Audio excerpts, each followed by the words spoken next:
afternoon session, the state of biodiversity. We have online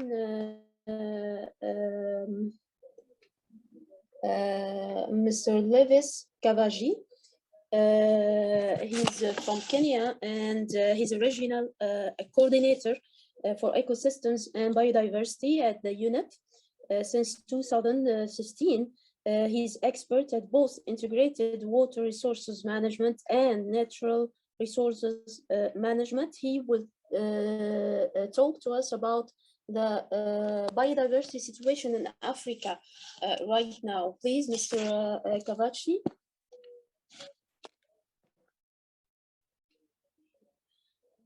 Yes. Thank you, Dina. And good afternoon, everyone. Thank you so much. Good afternoon. This is Levis. I'm speaking to you from Nairobi. I am happy to be with you to give some overview of biodiversity in Africa. It's my pleasure to join you this afternoon, and I will speak for a brief minutes, and then we will also have an opportunity to respond to questions. I am working with the United Nations Environment Program in Nairobi. United Nations Environment Program has headquarters in Nairobi, but it also has regional offices. For example, for Africa, it's a regional office for Africa, which is located in Nairobi. For West Africa, there is a regional office in Bahrain. For Europe, there's one in Geneva, and for Asia Pacific, we have a regional office in Bangkok in Thailand. So I am working for the Africa Regional Office. I'm responsible for ecosystems and biodiversity program, which I'm going to talk about some of the issues on biodiversity. But before we begin, I would like us to have an understanding of two basic principles or concepts. One of them is biodiversity, so that as we go forward, we be able to talk to each other in a language that is common to all of us. When we talk about biodiversity, we refer to the variability of species, both of plants and animal species. It is considered that we need a variety of species for life on Earth to be what we know it today, because there is an interdependence and interrelationship between species. If you remember the food chain, it's one of the concepts that is taught in high school and elementary schools, that we depend on starting from plants, which generate their own food from nutrients, water, and light or sunlight. And then they are eaten by, let's say, grasshoppers, and then you have mice that eat the grasshoppers, and then you have snakes that eat the mice, and so forth until you get to the higher level. This interdependence in the food chain is one of the most important illustrations of the importance of diversity of both plants and animal species on Earth. The moment we lose the variety, we start getting into problems, and these problems can affect life itself. So that's why we say biodiversity is the essence of life on Earth. Without biodiversity, we will not have life as we know it. The word biodiversity comes from two terminologies, actually. Biology, bio in terms of biological, that means of living things, and then diversity is the variety of species. So biodiversity, over the years, it has gained momentum, and now it's an acceptable term, biodiversity. But I just wanted to mention to you that that is the origin of the terminology. The second thing I would like us to have a common understanding before I proceed is what we call ecosystem services. Simply defined, we may say that ecosystems are the habitats where the species live.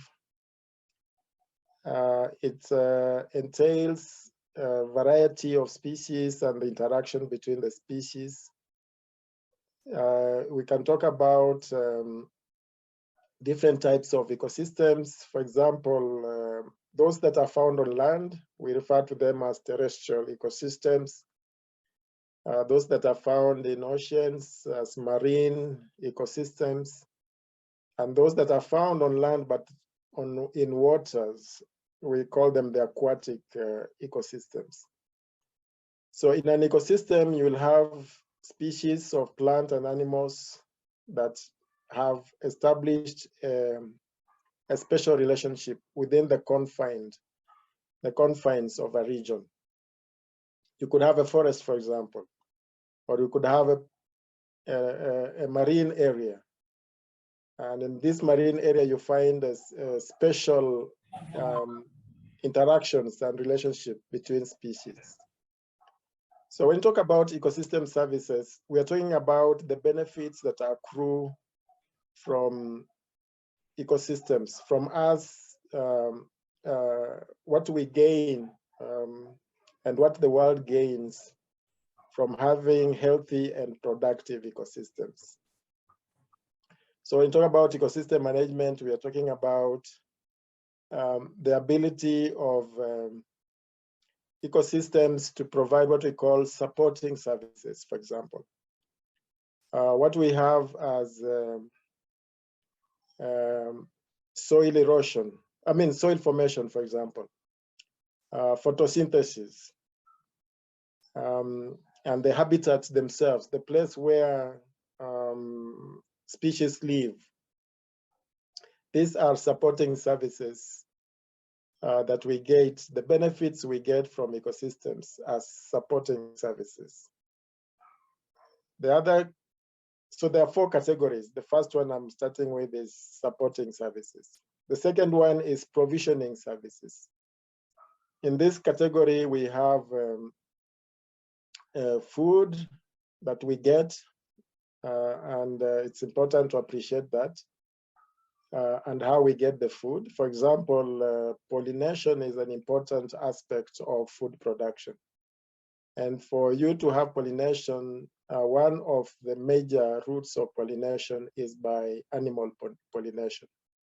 You get you get birds and insects that help to do pollination. And there's quite a bit of food that we get by pollination in this way.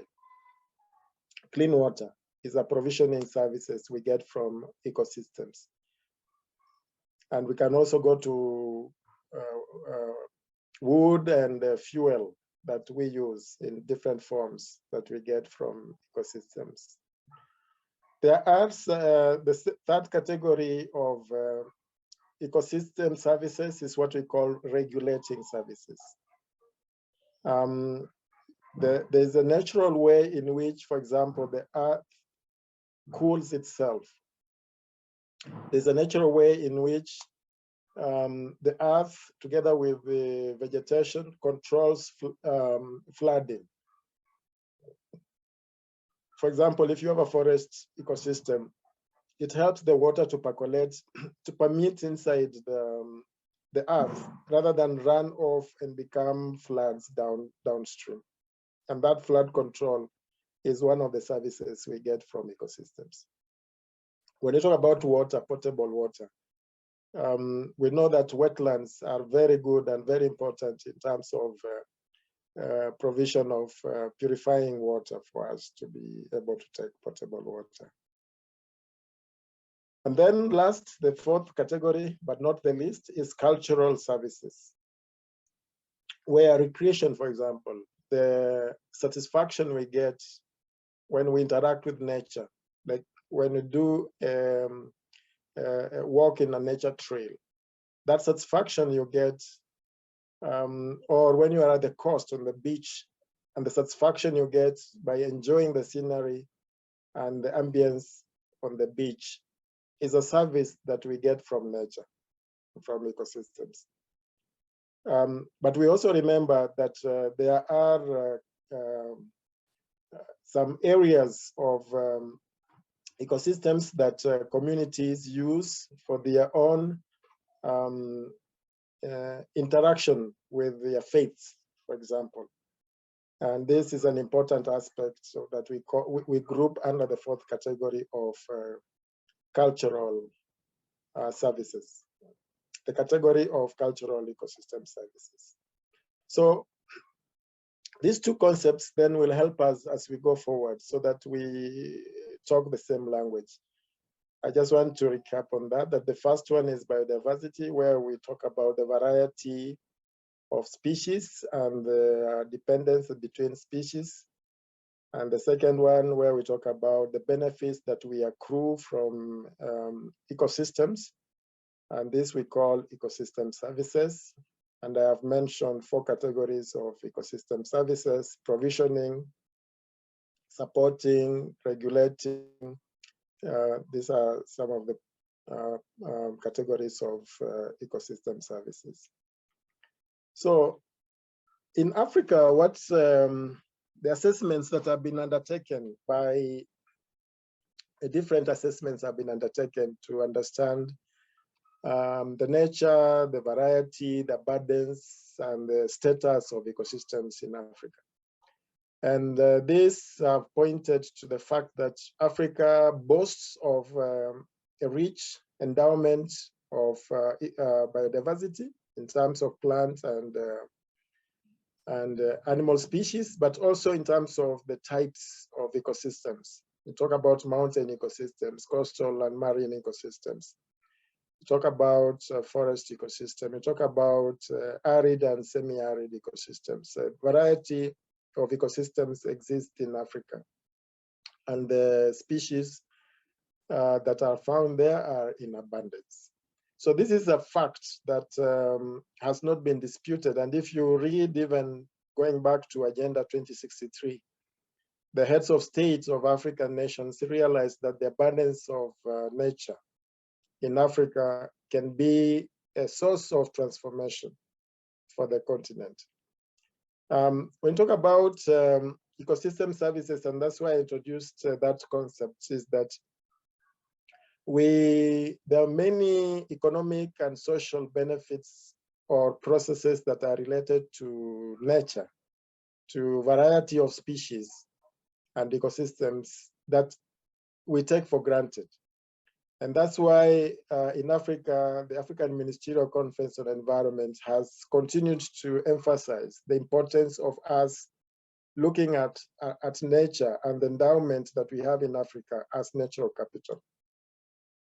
But appreciating it as natural capital has not been sufficient, in the sense that for us to be able to pay adequate attention to the management of our biodiversity, it is important to understand that it contributes to the GDPs of countries, and this has not been done. And that's why UNEP, together with the Statistics Division of the UN, have come up with what we call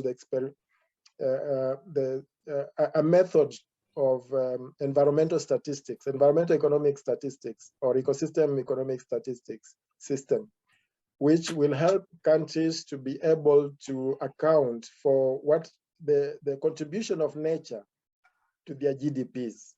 If this can be achieved, then we could it will be a transformative stage in which we view sustainable management of biodiversity and our nature in a different lens. Because right now, when you look at the ministries of or ministries related to nature,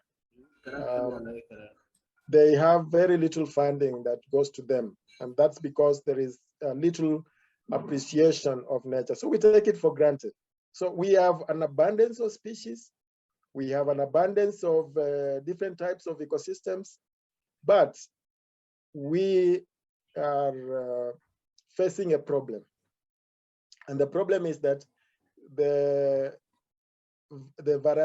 sustainability of these ecosystems is under threat.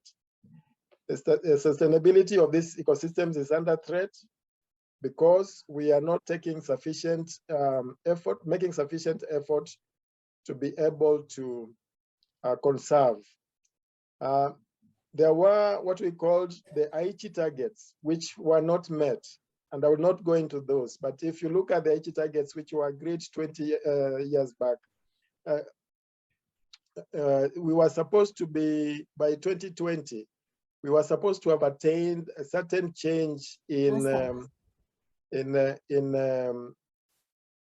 the way we manage and the variety of species that we have, not only in Africa, but across Africa. But each country that is a signatory to that has made a commitment in one way or the other. But the assessment that was done in 2018 showed very clearly that these Aichi targets will not be met, and they have not been met by 2020. And that's why we have the post-2020 Global Biodiversity Framework coming up. So the drivers of change that threaten the biodiversity in Africa is almost uniform across the regions. But in some instances, it's much more pronounced than others. So we have direct drivers, and the direct drivers we have, for example, climate change. Climate change is impacting upon the variety of species in Africa, globally, but also more pronounced in Africa. And with this climate change, if it is not taken into consideration and measures put in place to arrest rise in temperatures, then some species will actually tend towards extinction. The second driver is the conversion of habitats in different ways, most notably when, because we want to produce food, we enter into new land. It could be either grasslands, or it could be forest lands that we open up, or it could be wetlands that we open up for production of food. But habitat conversion can also be related to the fragmentation of habitats. For example, when infrastructure such as roads and railways are built, and they pass in between critical ecosystems and divide this ecosystem in such a way that as a whole, it could have been sustainable, but as fragments, they are not sustainable because of poor long-term planning. So infrastructures like this can also affect, they are affecting the biodiversity in Africa.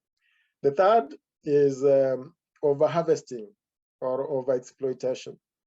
One of the ways in which biodiversity is managed is to harvest sustainably.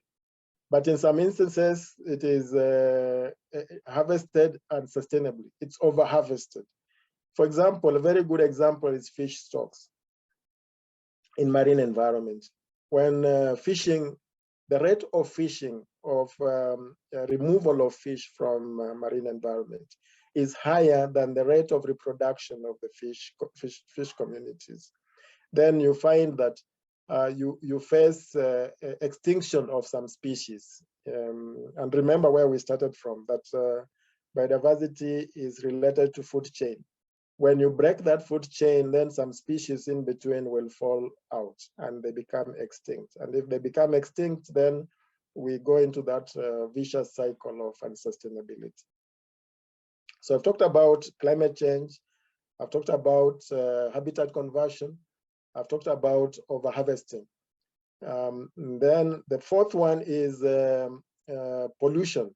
Pollution is also causing species to be lost. It's causing species to have different mutations. It's causing species to be under threat. And pollution is coming from different sources. There's chemical pollution, there's nutrient pollution from agricultural runoffs. But increasingly, and one of the items that is high on the agenda of UNEP is marine and plastic pollution.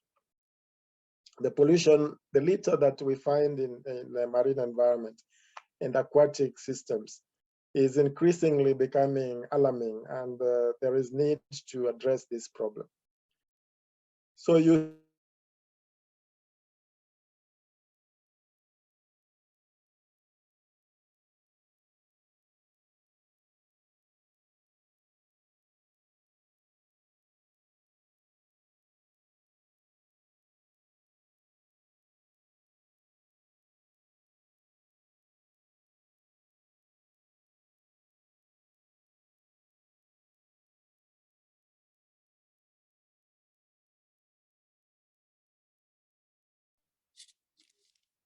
I think Julien, the speaker we lost someone. We lost him. We lost him, I think. Maybe we can wait 2 minutes. Maybe he will be back soon. Uh-huh.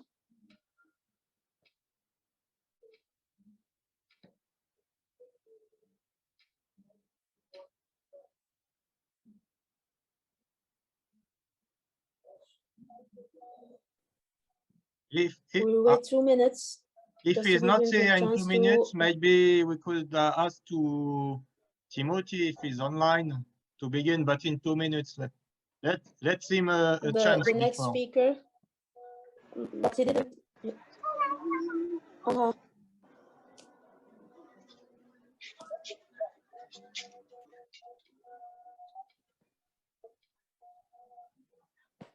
That's sometimes some things that happen.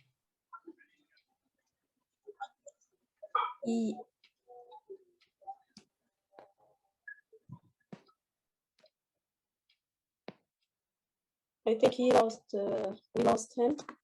The connection is no longer here.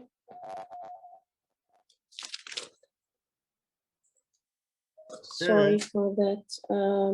We can go for the next, yes, the next speaker, and then maybe he can join us again, Mr. Kavaji. So next speaker in this session about the state of biodiversity is Mr. Timothy Max Wright. He's a geographer and the director of a special planning and priority setting in Moore Center for Science at Conservation International.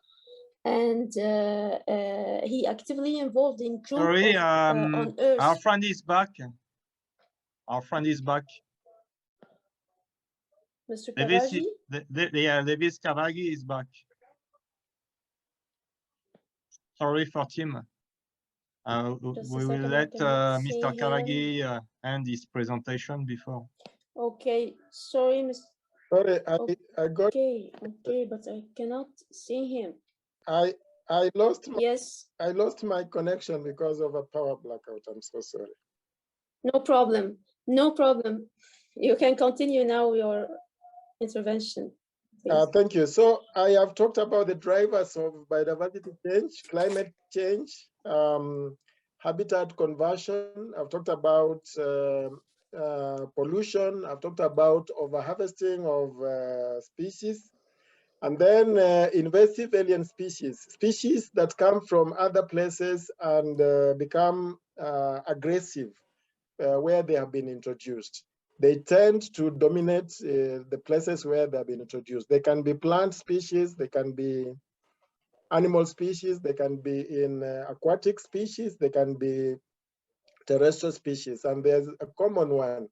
And many of these are not actually introduced by bad intention. Some of them is by accident, especially in marine environment, where, for example, ships use what we call ballast water. When you collect, when you leave a port, a particular port, you collect ballast water so that the buoyancy of the ship is improved. And then when you go finish your journey to a new port, you discharge the ballast water to bring the ship up so that you gain a high level for removal of goods that have been transported. But in so doing, you find that species that have been introduced by accident. Others, invasive alien species happen because, for example, in some countries in Africa, prosopis is a problem because what was thought to be a species that withstands hard climate, and therefore they can be used in reforestation, have then ended up taking over vast regions and becoming uncontrollable in those regions. And as they become uncontrollable, the indigenous species and other species cannot flourish. And if they don't flourish, we lose diversity. And therefore we have, it ends up as a loss of biodiversity. We also have a problem with illegal trade in wildlife. And this has been a problem. It has been a topical issue for many years, and it still remains to be a topical issue. And this requires not only intra-African cooperation, but it also requires cooperation across regions. For example, many of the destination markets are not in Africa. They are, for example, in Asia. And several countries are not source countries. Within Africa, there are several countries that are not source countries. So wildlife, plants, and species and animal species that have been illegally traded, they go from the source country to a transition country to a destination market. So these three categories of countries must cooperate in order to address illegal trade in wildlife. But wildlife is a major threat. It is also related to overexploitation or overharvesting of species. But I wanted to differentiate between the what I would call legal harvesting from illegal trade, because these are two distinctions. One is difficult. The method you use for illegal trade to address illegal trade is not the same method you would use for managing, for controlling managed or legal harvesting, such as fishing. Of course, in fishing, I must put a caveat that there is also illegal fishing. So these are two different aspects. Overfishing and illegal fishing, these are two different problems. And then there are some drivers of change which we call indirect drivers. For example, when population increases, it has a relationship to the way we organize even our food production system, our settlement system, and things like that. We need more land for settlement, and this land may encroach into sensitive areas, and therefore we lose diversity. But one of the indirect drivers, which is positive in Africa, is the system of protected areas, where because we have countries have established certain zones and put regulations on how those zones can be accessed, what you can do there, what you can remove, or who can remove who. When you visit, there are measures in place to control your behavior when you visit. This, we call them protected areas, parks and reserves, for example. These are some of the protected areas that have shown that in these areas were defined as protected areas, it has been shown that the biodiversity tends to thrive, at least in those areas. But then it has also some difficulty in terms of when you talk about protected areas. There are some difficulties, especially when you talk about communities that are dependent on nature for their survival. Those who have traditionally existed within those protected areas, how they are handled, are they shifted out? If you're creating a new area, do you shift people out? If it is a forest system, how do the communities around the forest interact with the forest system? If they need firewood, for example, some of them have developed a very intricate and complicated herbal medicinal system, which they use to get medicines from the forest. So how do you get to engage with those communities and how are their rights protected? These are some of the challenges that come with protected areas. So these are some of the drivers of change, and we need to appreciate them. As I said, urbanization is one of them because of population growth, but also because of demographic changes. High levels of income are driving people to eat more protein, and therefore causing change in the food production system to tend towards more meat production rather than the traditional ways, according to the old diets that were practiced a long time ago. In terms of climate change, as I mentioned, it's one of the drivers. Africa, remember, is the first. I said it has a variety of ecosystems, but some of these ecosystems are very fragile. And therefore, land degradation and desertification is an important factor in Africa. And because of climate change and other factors that are driving land degradation, we pose that up to 1.25 billion hectares is likely to be lost in this process. So what should be done? In Africa, one of the main things that we need to do is to act together. We should be able, the African countries need to act together with a common front. For example, if Egypt has a strong environmental management legal regime, but one of its neighbors, even an immediate neighbor, I'm not saying they do, but I'm just using as an illustration. If one of the countries around Egypt does not have a similar strong regime for environmental protection, what happens is that investors who would want to establish shop within Egypt find it difficult to comply with environmental protection measures in Egypt. And then they evaluate the neighbor, and then they find that the neighbor has no or very lax environmental standards. So naturally, you'll find some of these unscrupulous companies, not all of them do that, just to be clear, but some unscrupulous companies will take advantage of that and then go and invest in the neighboring country. So your strong environmental protection regime becomes of no benefit to you, apart from ensuring you have a good life in terms of nature and biodiversity in your country. But when it comes to investments, they tend to go out. But if Africa was to act together with one voice, with similar standards, with similar regulations and policies, then it is possible that the problem of biodiversity loss is addressed.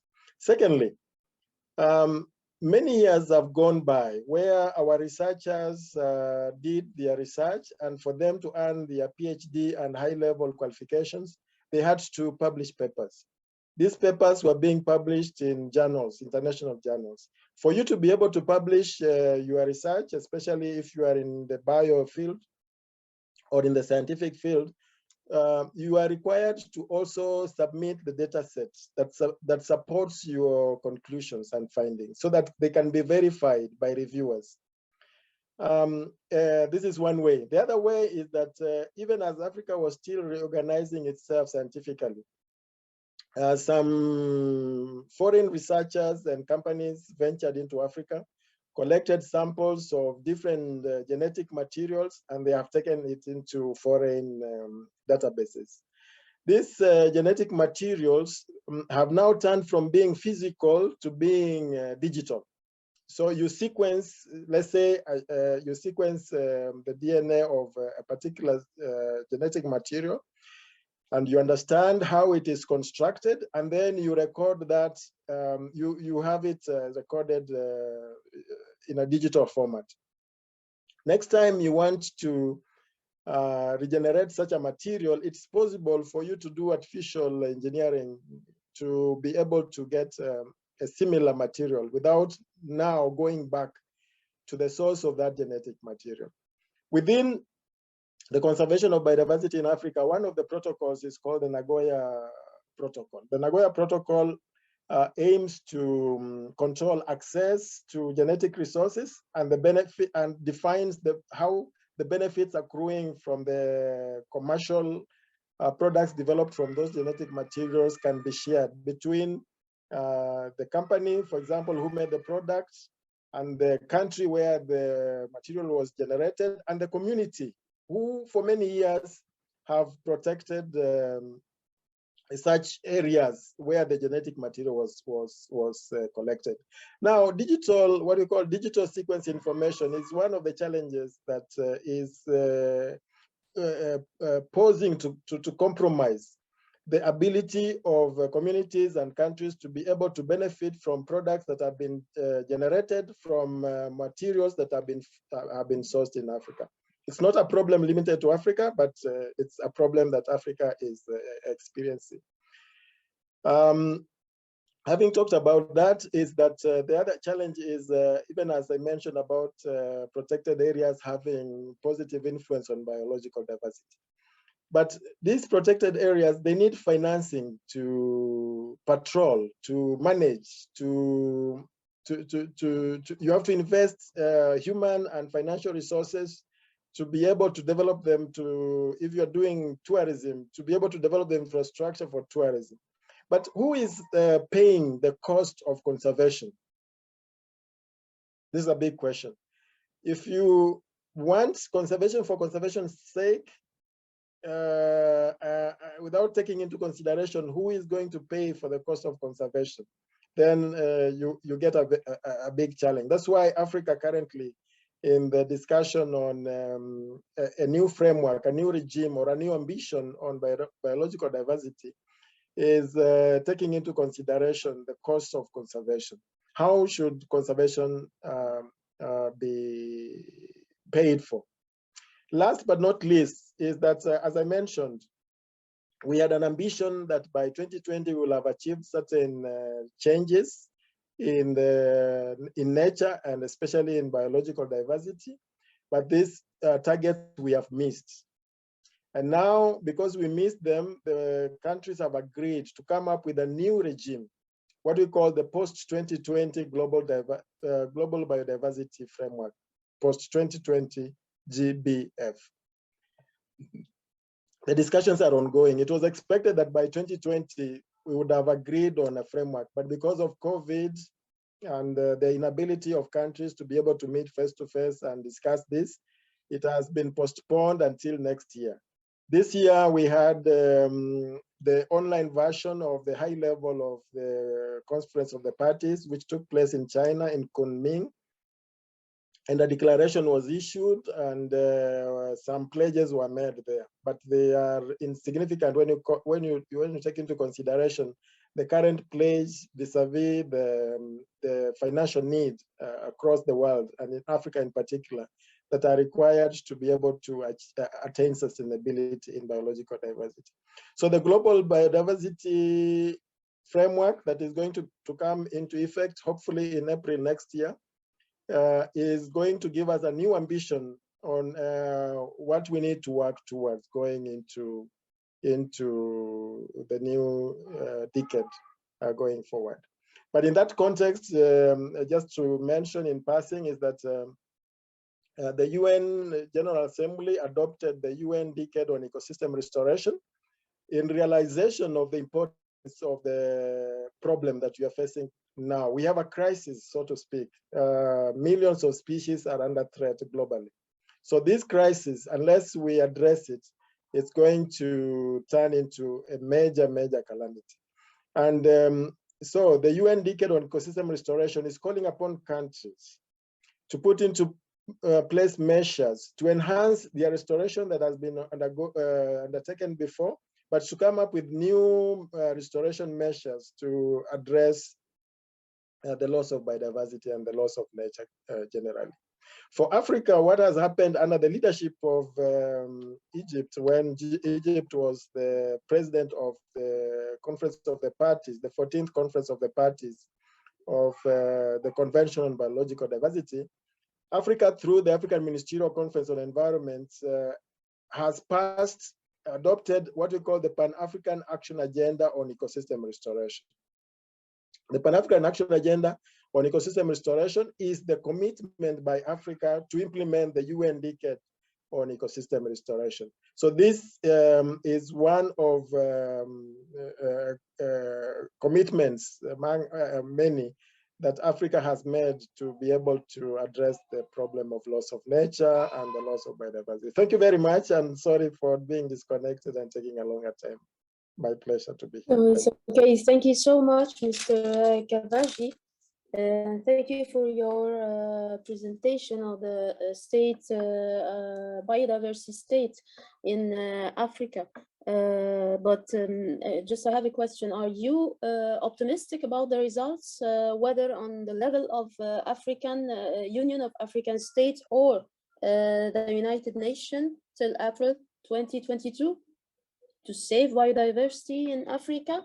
Because we have two levels of cooperation, if I understand well, in parallel, United Nations, and we have till April 2022, and then the action agenda within the Union of African States, right? Are you optimistic to save biodiversity in Africa?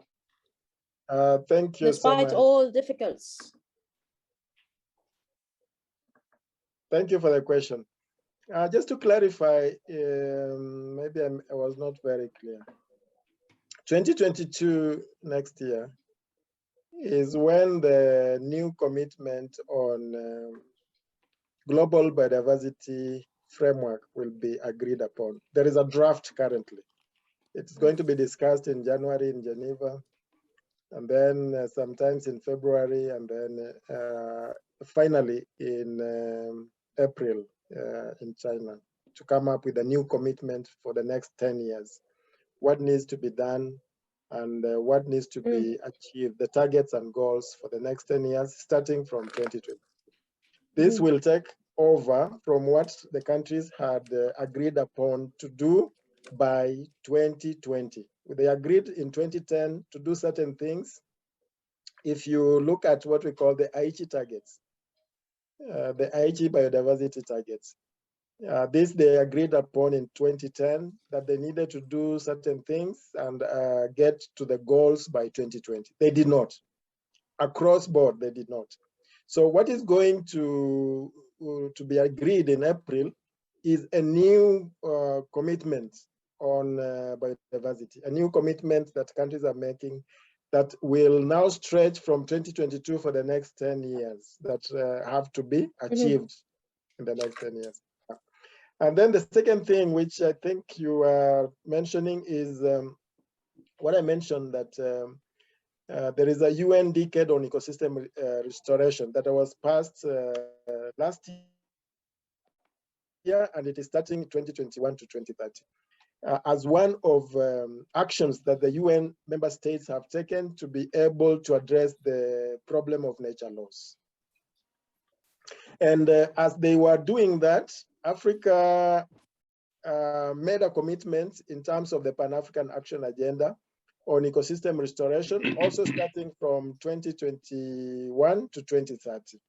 So I brought in this point to show you that even though we are going to get a new commitment in April 2022, the importance of the problem requires multiple approaches. It requires multiple approaches by different entities working together. Now, to answer your question in terms of ambition, if I can foretell what you are asking, but yes, is that the ambitions have been there, and ambitions will continue to be made. And as I mentioned about Aichi targets, they were very good ambitions. And we thought that in 10 years, so much would have been done. But surprisingly, or not surprisingly, it was not achieved. So there's a problem, there's a mismatch particularly between a commitment and the means towards achieving that commitment. This is a major challenge. This is a major challenge. If we make a commitment as member states, and as the African Union, for example, but do not match that commitment with resources, both human, financial, and technological resources, even organizational resources, in terms of how we restructure our institutions to respond to the problem. Because you cannot address a new problem using old methods that have failed us. They have never enabled us to reach our ambitions. So in my answer to your question, after clarifying the way I did, is that there is a gap between commitments, there's a gap between ambition and the means that are at our disposal to be able to get to the commitment. And hopefully we can hope to resolve this problem during the next years. Okay, thank you so much. And if you have any question, we can open the discussion. If any of you have any question for Dr. Kavaji about Africa and biodiversity state.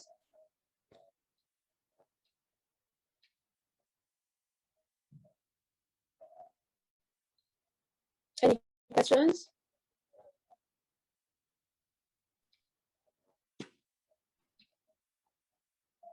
Yes. Yes, Iman, please go ahead.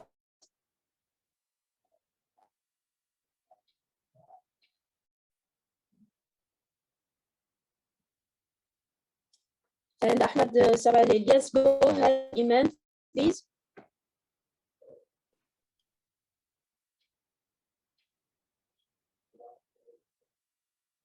Hello, Iman. Ms. Iman is kindly requested to have the floor.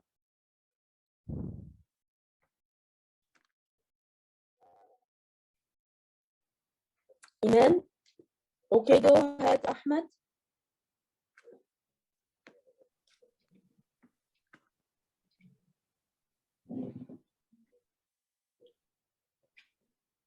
There's something wrong.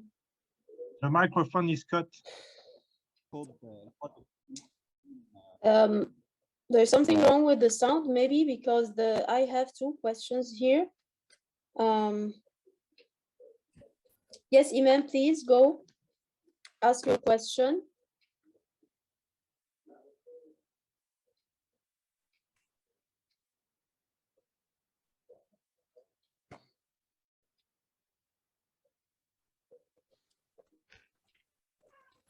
The question that's in Arabic in the chat, it is about the most important Arab country that has achieved development in the field of conservation of biodiversity. Mr. Ahmed is saying, what are the ambitions of the African continent, or what is being sought by the African continent when it comes to biodiversity and climate change in particular? So what are our aspirations? Mr. Kavaji, did you hear the question? I had the question. Unfortunately, I'm not conversant in Arabic. Sir, can you get our voice? We have translation, simultaneous translation. Oh, sorry. Then I didn't log into the. Just choose the channel English, and yes, you will. Yes. My mistake. But now that it was already done. Sir, can you get the voice of the interpreter now? Yes. Okay, we can repeat the question for you. It was about what are the aspirations for the African continent for the coming years when it comes to biodiversity and for climate change as well. And she is asking the speaker to repeat the question, but if you can kindly let her know that the interpreters already repeated the question. Thank you. The interpreter has repeated the question directly to me. I have got the question. Okay. What are Africa's ambition in regard to biodiversity and climate change? Thank you. That was Hamed, yeah? Thank you, Hamed. One of the things, before I answer your question, is a challenge between conventions. And this challenge needs to be addressed. Egypt, and thankfully, one of the initiatives that Egypt started during COP14, Honorable Minister Faoud, is what we call the Egyptian Initiative on integrated approach. If you address biodiversity alone, and you don't address climate change, then the net effect is almost zero. And there is another one, land degradation. So the UN Convention on Combating Desertification, UNCCD, the Convention on Biological Diversity, CBD, and the UN Framework Convention on Climate Change, UNFCCC. Unless these work together, then we have a problem. But we are just picking on these as the major ones. But the problem is wider than these three. Even within biodiversity itself, we have a number of conventions that are not properly coordinated together. Africa's ambition in terms of biodiversity is to have sustainability in biodiversity, but at the same time, to use the resources available to them in sustainable manner for it. So sustainable use is very important to Africa. This is not my thoughts. This is the kind of trend of thought that we are seeing in the discussions that are going on. So sustainable use is important.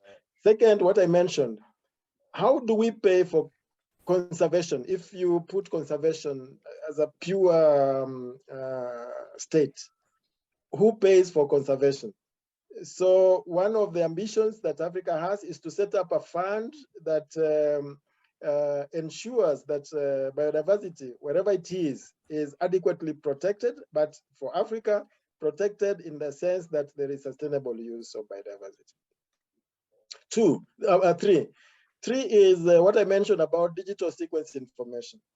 Going forward, one of the ambitions that Africa has is to see that digital sequence information is made part of the Convention on Biological Diversity discussions, especially on the Nagoya Protocol, because there is an opposition or a different point of view to digital sequence information, which says that digital sequence information should not be discussed in the context of CBD, but it should be discussed in the context of Intellectual Property Organization, WIPO, or WIPO. If it is discussed in the context of IPO, how will it relate to genetic resources? How will it relate to the biological resources that are available in Africa? So that is a big challenge. In terms of climate change and biodiversity, in fact, even now, one of the things which UNEP is helping with African countries is to try and bring, there is a group of negotiators. One group is the African Group of Negotiators on Climate Change, and the other group is the African Group of Negotiators on Biodiversity. So to try and put these groups together so that what Africa is advancing to the climate change conference is the same or is not contradictory to what the biodiversity group is advancing to the CBD COP. But ideally, addressing climate change and biodiversity loss needs to go hand in hand. And this is what Africa would like to push. At least this is my interpretation of what I'm seeing in the negotiating process. I'm not sure if I've answered your question, Ahmed. Okay, we have another question.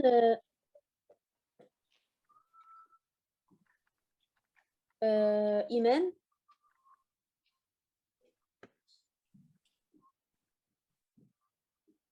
Or Khaled? Yes, thank you very much, Dina, and thank you, Mr. Kavaji. So, actually, you know, I have a question about local operation in terms of protecting biodiversity. Just to be honest, I'm not just you know, I'm not optimist about, you know, UN project, because a huge amount of money is going to operation, and they talk a lot about, you know, environmental issues, protecting the environment, ecosystem, blah blah blah blah blah blah. But on the ground, we see other reality. I'm actually talking about, you know, my own experience in Iraq, in Lebanon, in Jordan, in Middle East.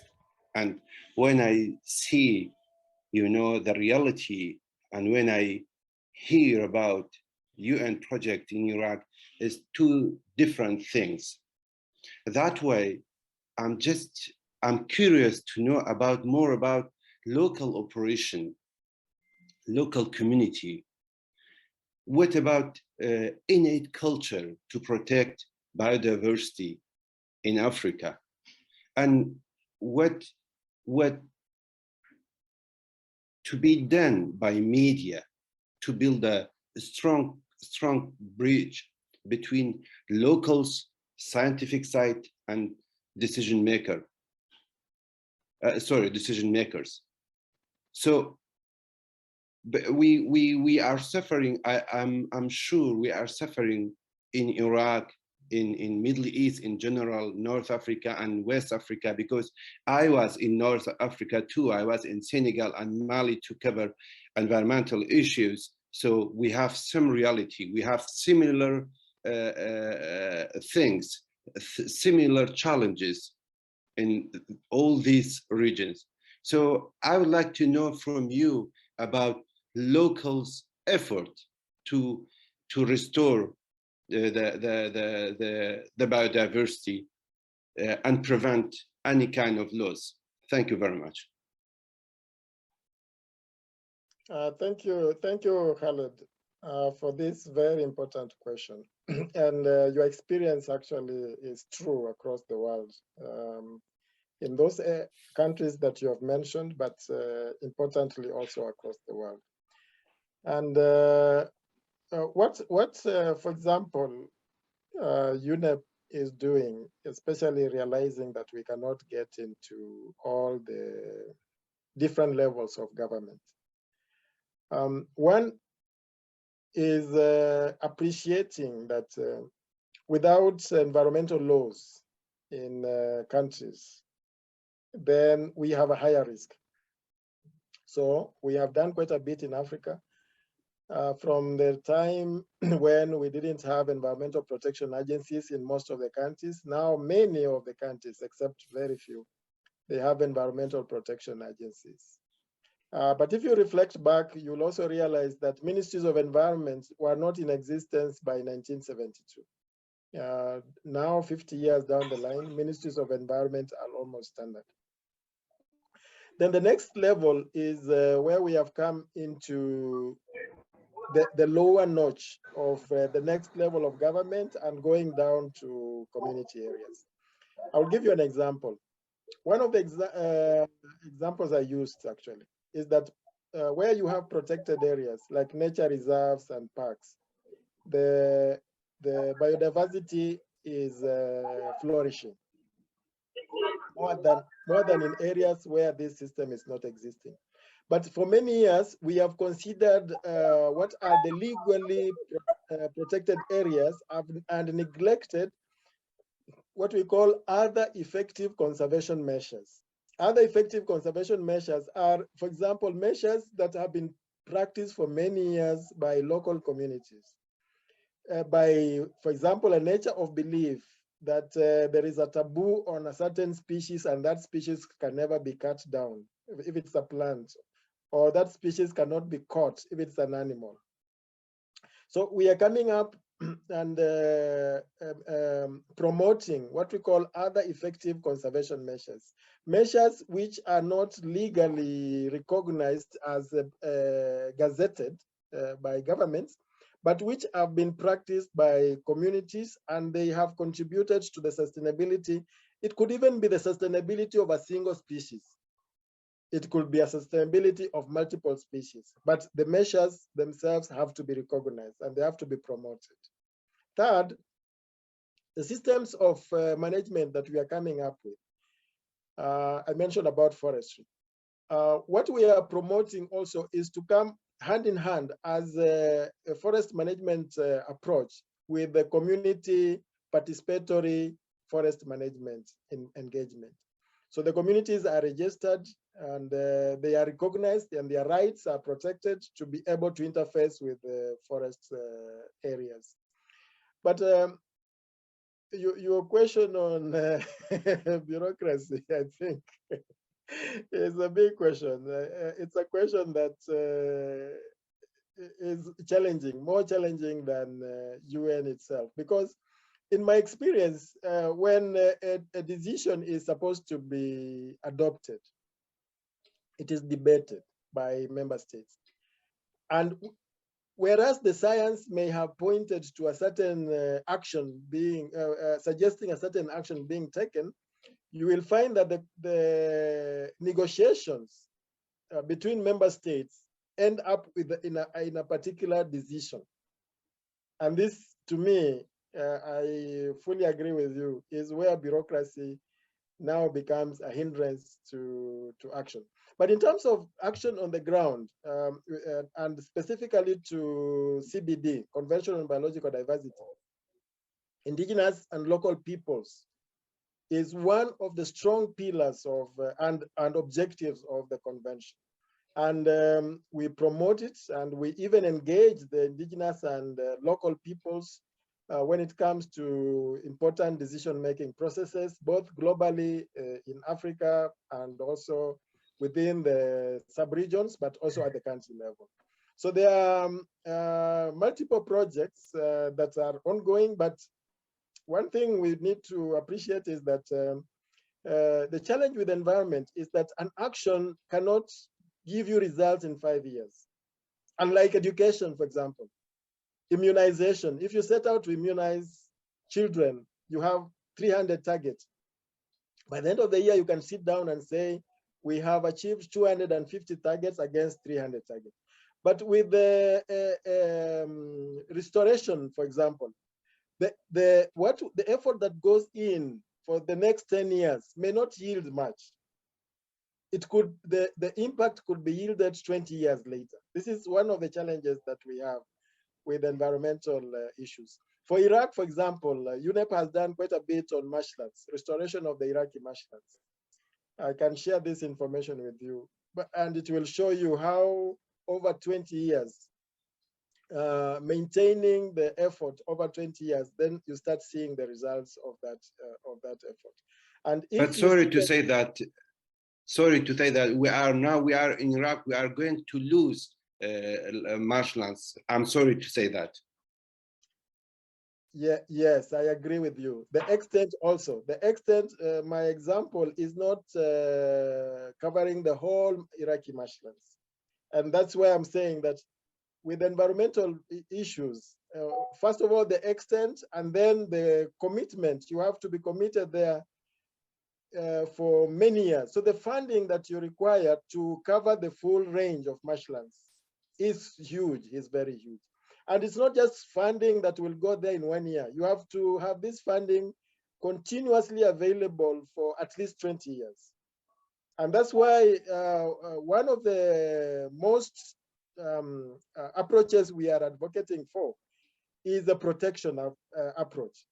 Prevent loss before it happens, because once it happens, then the cost of rehabilitation is very expensive. The time you need to attain restoration is very high, and we never get to 100% of what it was, despite all the good intentions and efforts. You never get to 100% of what it was. You will get a restoration, but when you go inside, the quality of the restoration will not be 100%, 1-to-1. We lost this species, now we have it. We lost 20, now we have 20. No, it doesn't get back to that. So it's very expensive to restore, better to prevent than to cure. Thank you. Thank you.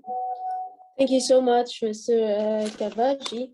And if you accept, we can just give the contact to have more, because I have more questions for you, but we have to go to the next speaker. So we can continue the questions after Mr. Wright. Okay. So we have now the next speaker in this session. I've posted my email Yes. address in the chat in case. Yes, of course. Questions. Yes, thank you. Yes, at the end of the session.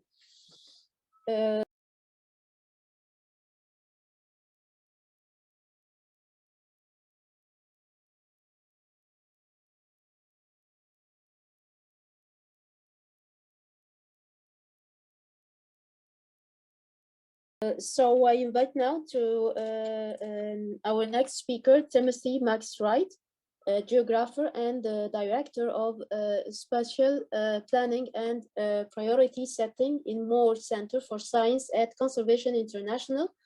He will give us another view of the state on the global biodiversity. Please, Mr. Timothy. Good morning, everyone. I hope you can hear me all right. I'm gonna, if it's all right, I'm gonna try to share my screen. I have a presentation prepared. Now you can. Oh, great, perfect. Thank you so much. You're welcome, my friend. All right. So now we are in business. Hello, everyone. My name is Max Wright, and thank you so much for the introduction, and thank you so much, Mr. Kavaji, for setting the stage so nicely and providing that context for us on the state of biodiversity and ecosystems in Africa. I'll be building upon a lot of the items that Mr. Kavaji had discussed, and I'll be focusing specifically on one component that he mentioned, which is something called natural capital accounting. And the name of the presentation that I'll be giving is Understanding Nature's Values, the Power and Potential of Natural Capital Accounting. As in presenting this work, I should mention that I work for Conservation International, but I also act as I co-lead the Secretariat for the Earth Observation for Ecosystem Accounting Initiative within GEO. And I'll explain much more about what that is throughout the presentation. So with that, let's go start. An outline of what I'll be talking about today. I'll start with an introduction to natural capital accounting, as some members or some participants in this call may not be familiar with the concept or applications.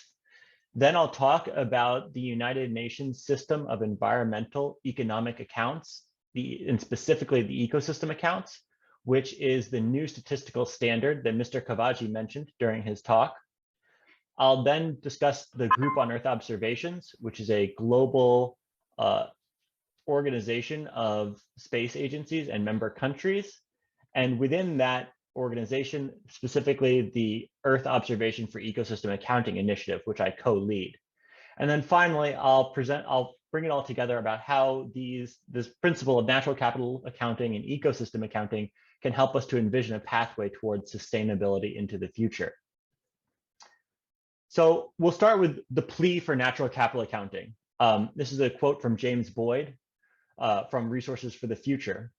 Unfortunately, we're at the counting boxcars and breadlines stage of these natural economy changes. Our knowledge of natural systems is impressionistic, not systemic. The lack of well-documented, comparable, time series data on environmental condition hinders strategic efforts to address our fundamental environmental problems. And what James Boyd is saying here is thinking about the environment the same way we think about the economy. We're at the phase where we don't really have the necessary indicators and tools to measure the natural environment the way that we can measure the economy. No nation would move forward with decision making if they weren't able to understand the economics and the finances behind those decisions. But that's exactly what we're doing when we're talking about the environment. And so what this means, what we're calling for is natural capital accounting. And what natural capital accounting is a systemic process for tracking natural assets and the services provided by them and their relationship to the economy. So what does this mean?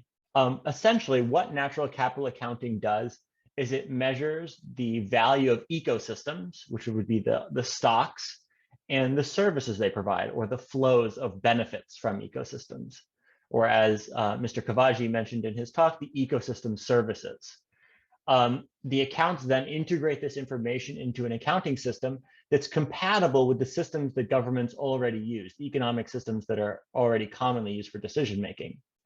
And the advantage to this approach is that it provides a more complete view of a country's assets and of the natural values at appropriate spatial and temporal scales. Reporting on just reporting, for example, on just the economy without incorporating the natural resources of a country is a misrepresentation of the overall wealth of that country. And this is especially true in countries like many in Africa that have, a vast amount of natural capital, but the only thing being recorded is economic capital. And I like this quote also from James Boyd. Accounting embraces complexity, but ultimately simplifies it into a clear message. And that's what we try to get to. That's the goal of natural capital accounting. So we mentioned ecosystem services, and Mr. Kavaji did a great job of describing the 4 different types of services that we interact with. But here's a little cartoon that I like to show when I'm talking about ecosystem services, because I think it does a good job of highlighting kind of how all of it comes together. So within a landscape or within a country or a region, you'll have all these different sorts of ecosystems, and they're providing a number of different services, including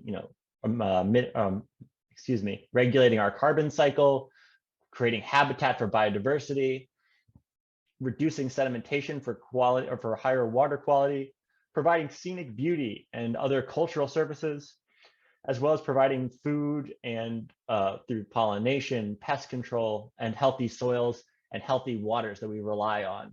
So all of these benefits that ecosystems provide are called ecosystem services. And although they provide all these benefits for people, these benefits are seldom taken into account when we're thinking about the values of nature, or comparing those values for different development decisions. And so why an accounting framework?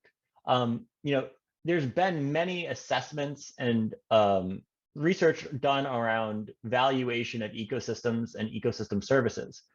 And a lot of these assessments are designed to answer a specific question or a problem. It can be difficult in these assessments to figure out all the information that's included. And it's not always easy to see the whole picture. If you're looking specifically at the interventions at a single watershed, for example, you may not be able to understand how that watershed may interact with the broader landscape around it, or how it may interact with the marine system or the coastal systems that it abuts. And so, these assessments and valuations, they're useful in that they advance the science, and they can be really helpful for answering a specific question, but ultimately they don't provide a holistic vision. And that's what the idea of accounts is. It's designed as structured information that can help understand the relationship between environment and the economy. And that allows it to facilitate coordination across various government agencies. Everyone's speaking the same language, so to speak, and you're bringing in all the necessary components. And then present, environmental and economic information, if you bring it together in a consistent and coherent way, can provide comparable, credible, and replicable information, and we collect it every year. So you can start to understand the impacts of interventions and also the trends in the environment and in the services that the environment is providing for us. So that was kind of the call for natural capital accounting, and many international agencies have adopted or have heard this call. And in fact, the UN System of Environmental Economic Accounts has recently published a new standard to address this very issue, which is another thing that Mr. Kavaji had referenced in his talk. So here I'm going to play a quick video from the United Nations Statistics Division that was released just this year with the release of the ecosystem accounts. So I hope you enjoy.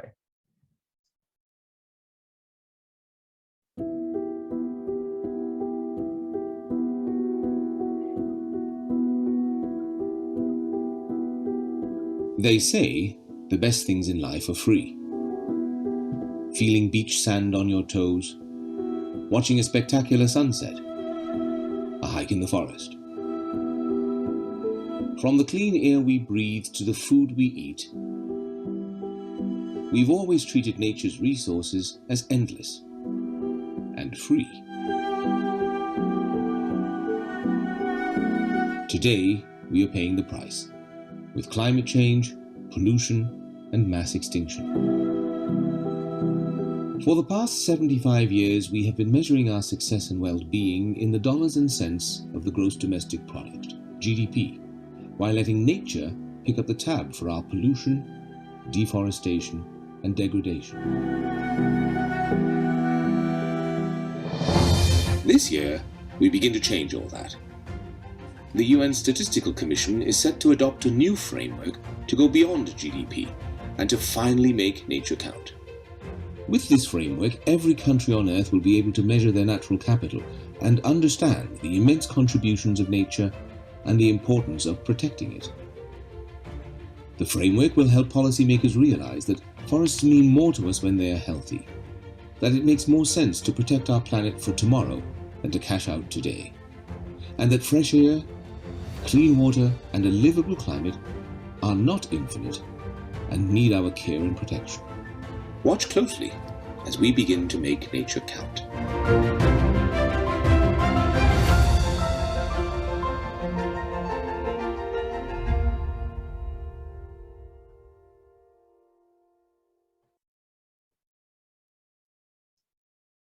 Great. So, I enjoyed that video quite a bit, and I think that sets the stage nicely to discuss this system of environmental economic accounts that was published by the UN. And the Sia, as it's called for short, is a statistical framework that measures the environment and its interactions with the economy.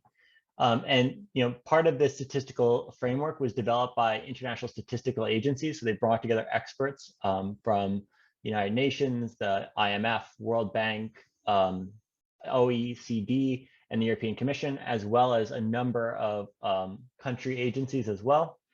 And the outcome of this was essentially two complementary approaches that are aligned with the system of national accounts. And the system of national accounts is essentially the basic accounting that every nation submits.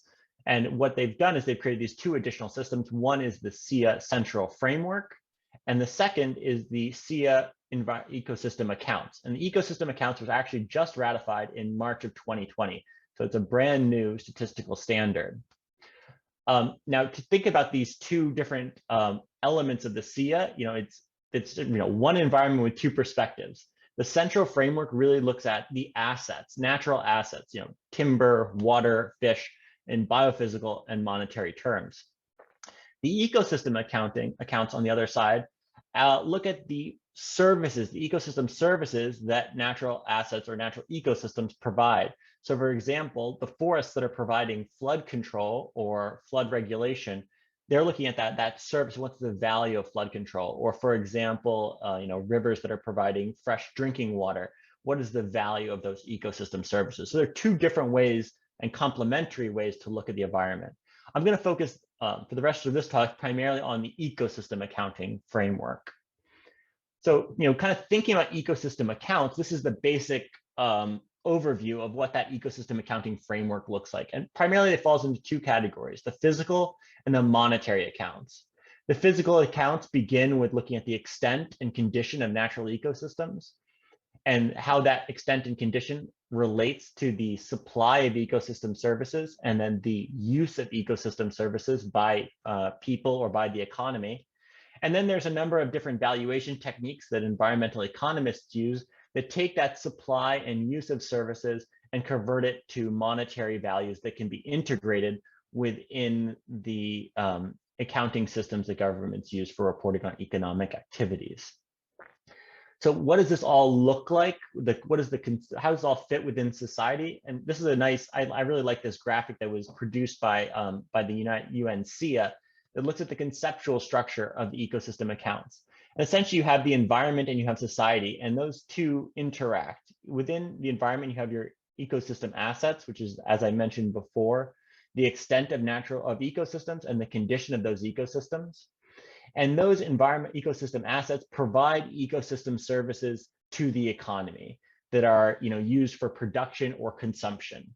And when those services are used for production and consumption, they provide benefits, both economic and non-economic benefits that overall support individuals and societal well-being. And so we have this kind of interaction where we have, the environment is providing inputs to the economy, but the economy is also, impacting the environment through pressures and impacts, many of which Mr. Kavaji described, but also environmental regulation and management. How can we manage ecosystems for, enhanced benefits?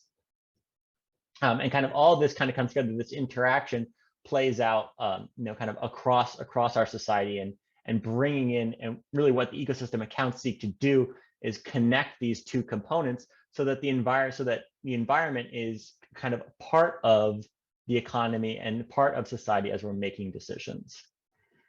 And so, to develop these ecosystem accounts, you have to integrate both spatial and non-spatial data.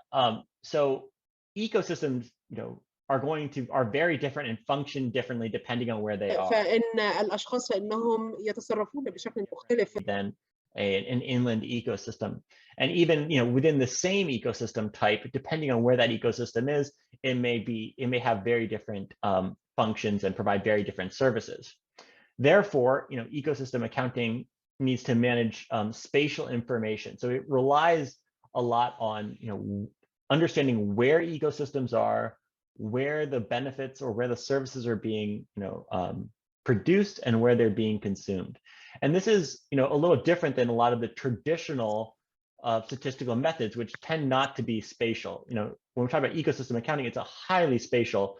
It's all based on maps and understanding where ecosystems are. Well, traditional accounting is primarily done in tables and figures.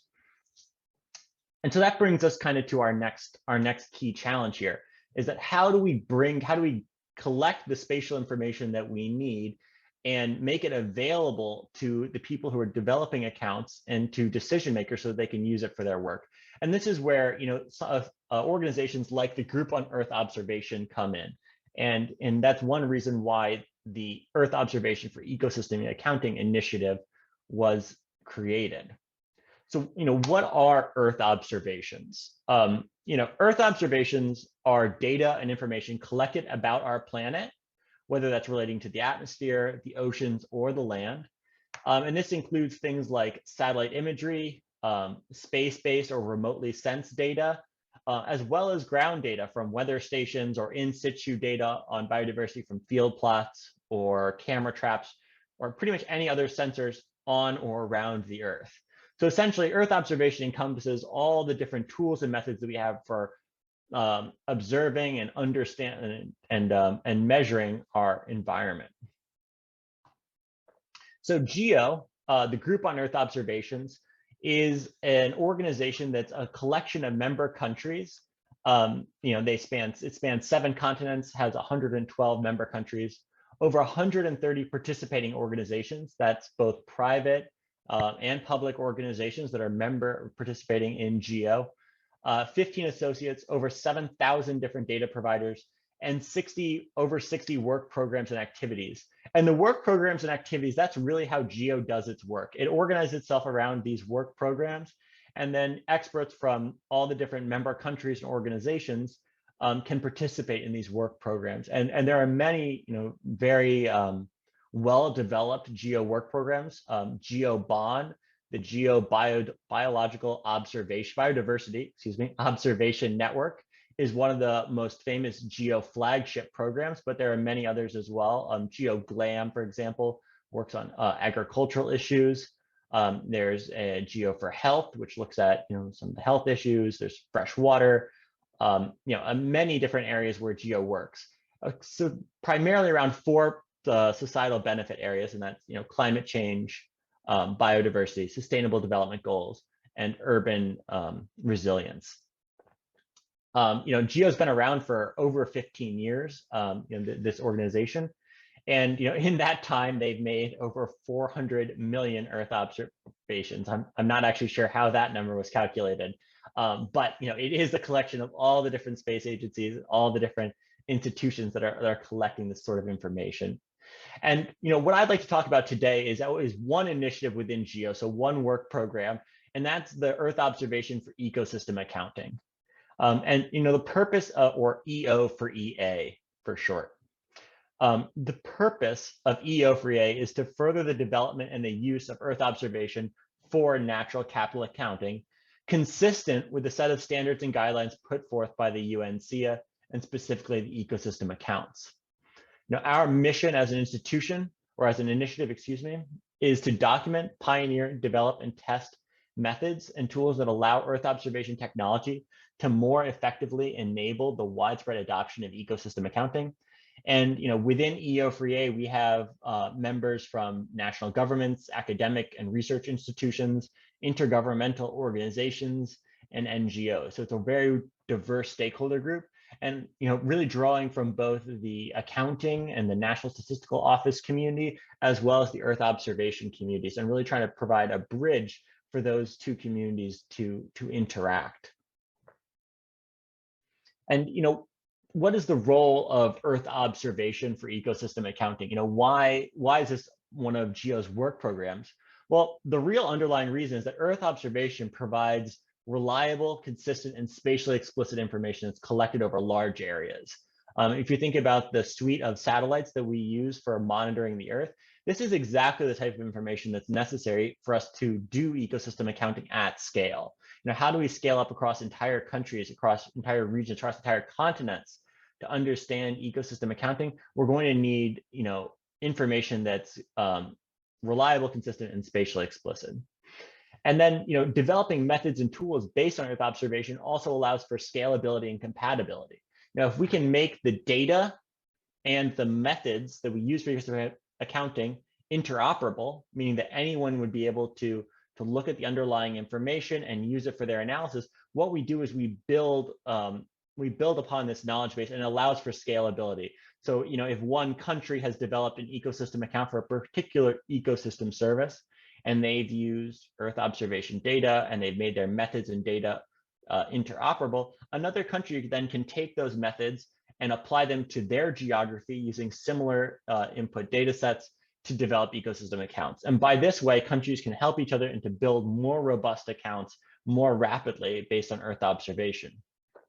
And finally, there's a need for account-ready data products derived from Earth observation that can be readily applied by statistics offices and within the accounting framework. And by that, I mean, often the skills to process satellite imagery, for example, or to use some of these Earth observation data sources requires special expertise. And not every statistical agency within a country is going to have that expertise. And therefore, it's important that we come together as a community to understand what are some of the base products that we need in order to measure biodiversity or measure ecosystem condition or extent, and then make those products available as like a starting place for statistical agencies to develop and to start building their ecosystem accounts. Excuse me. And what is the role of GEO in all of this? GEO has a long history of transforming Earth observation data, into actionable information to support greater society benefits. And they've shown this, throughout GEO's, kind of existence. They've done this in many different ways. I mentioned the GEO bond before looking at biodiversity, but another great example is their agricultural monitoring program that's used by countries around the world now to help with agricultural forecasting.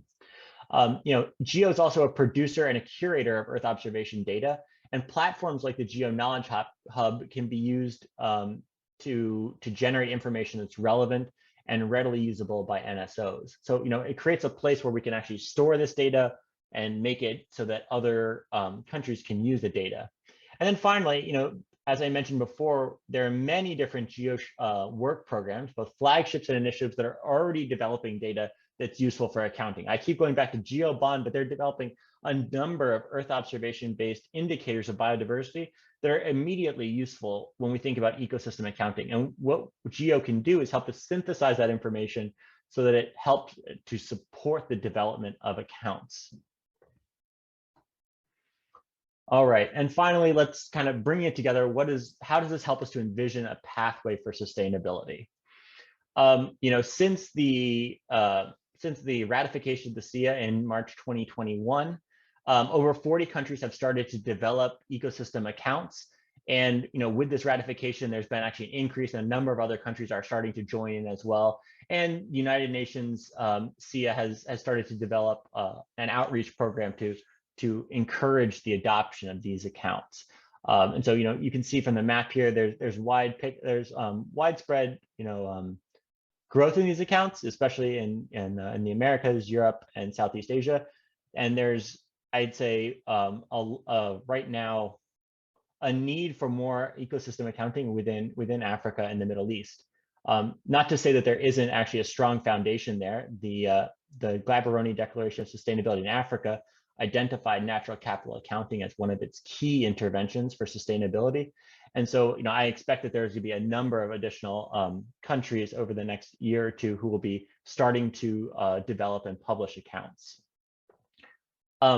And it's also important to consider that natural capital accounting can help to support green recovery. Right now we're in a kind of a very interesting time in the aftermath of the pandemic and the associated economic recession. And many governments see natural capital accounting as a key component for building back better, more resilient, and sustainable societies. Just last month at the 5th NCA Policy Forum, Egypt's Minister of the Environment, Dr. Yasmin Fouad, said that Egypt sees green recovery as both an urgent need and a multifaceted challenge, for which she sees natural capital accounting as a primary guide for governments. And she was one of many speakers to echo these same remarks at the policy forum. I think that there's increasing recognition that if we want to develop societies that are resilient to shocks, that are equitable, and that are sustainable, we need to stop thinking about economies and the environment as two separate entities and start thinking of them as a holistic single entity. We have to build the environment and into the economy, so we're making decisions that provide long-term benefits for ourselves. And I think that kind of looking past the pandemic, there's increasing recognition that environmental degradation makes us more vulnerable to things like pandemics, but also food shortages, extreme climate events, and a number of other disruptions. And if we can start to bring together the environmental, the ecosystem perspective, we can start to mitigate those challenges. There's also been, as Mr. Kavaji had also mentioned in his talk, accounting for biodiversity is really important. And because biodiversity is the foundation of healthy and resilient ecosystems, and ultimately it underpins human well-being and economic production. We can't have a healthy, livable planet without biodiversity, without robust biodiversity. And at the Iucn World Conservation Congress in Marseille, France, in 2020, the Sia was actually identified as the framework to describe and account for biodiversity. And there was a call for member nations and partners to support the implementation of the Sia to account for biodiversity. And this support was both in terms of investing in the institutions to develop the accounts and investing long-term in the collection and maintenance of that information.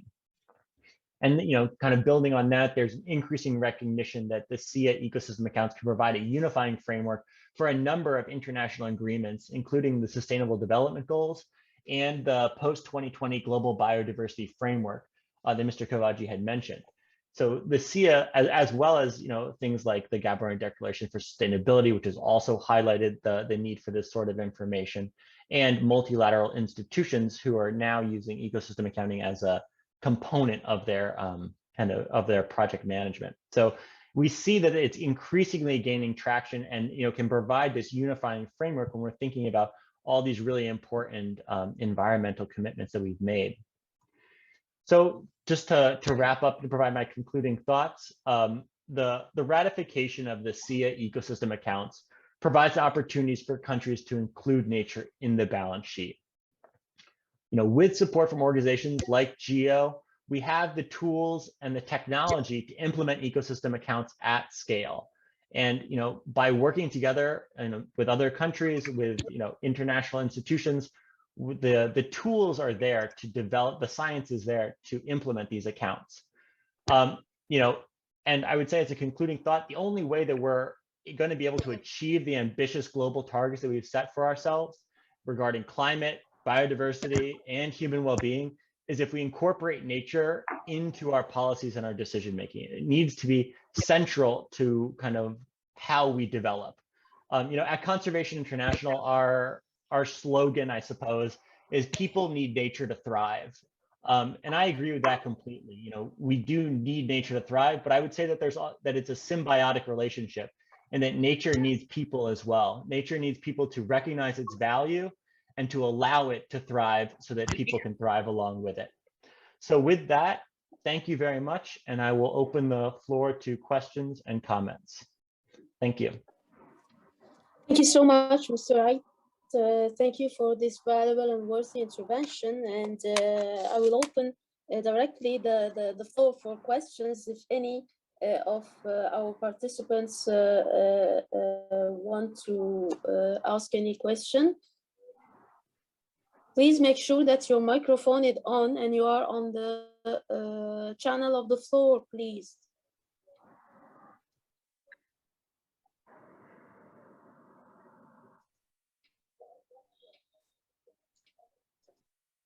Microphone is cut.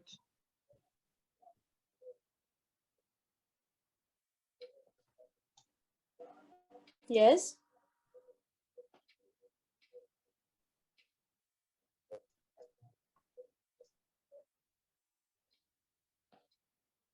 Julian, did you have a question? I couldn't hear you. No, but one of our journalists was I saw her hand, yellow hand, but her microphone is cut, so right. Iman, do you have any question? Please make sure that you are on the channel of the floor to make your voice clear.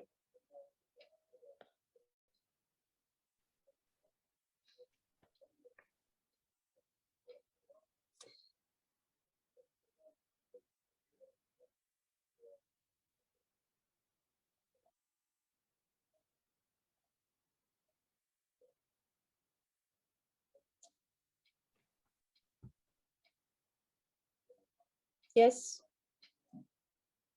Yes, Iman. Dina has also a question. Dina and Iman have questions. Open your microphone, please. Can I ask now? Yes, good afternoon. Thank you so much for this lecture. My question is about whether the organization or the statistical entity can they make all the statistics available for journalists. So whenever there is, we write an article, we can use these documented data and information. Thank you. Great. Thank you so much for your question. Yes, so the purpose of ecosystem accounts is actually, well, I should start with saying that ecosystem accounting is a government-led process. The same way that governments report on their economic statistics, you know, that'll be led by the government. They'll develop their statistics within the government and then report them to the UN. Similarly, for these ecosystem accounts, they would compile the statistics at the national level and then report them. You know, similar to economic statistics, when those start to be reported, all that information is made available, and then you'd be able to find that information for a given country, and then use it for reporting, for example. And I should also say that, you know, as more nations adopt ecosystem accounting, I think that will become more robust, in that you'll be able to compare the ecosystem accounts from one country to another or within a region as a whole, in order to better understand kind of the full picture of the economy. But the short answer is that yes, the purpose of ecosystem statistics is to essentially create environmental transparency that journalists would be able to use when reporting on environmental issues.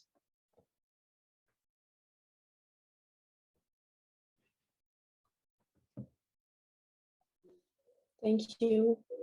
Any other question?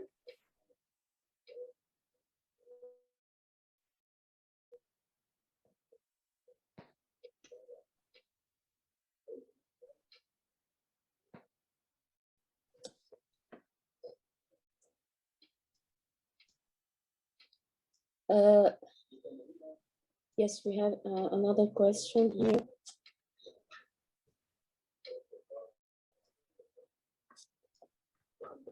I have two questions. If And yes, you can ask your question. one is We have Iman. Make sure that your one is how do you collect all the data? Can you give us more details on that? And I remember your map, your world map, and it was white on Africa. Do you have a strategy to expand the numbers of members in Africa, please? Great questions, Julian. I'll start with your first question on data. To develop these ecosystem accounts, there are a lot of different data sources that are necessary, and that ranges from on the ground field data that's being collected to statistical information and market data, economic data that's necessary for valuation, and then also some of the geospatial data that I mentioned, looking at satellite imagery or the presence of ecosystems. So bringing together all that data, what that requires is a multi-agency approach. So many of the countries that have been successful in implementing ecosystem accounts, they work across different ministries and agencies to collect the underlying and the relevant data.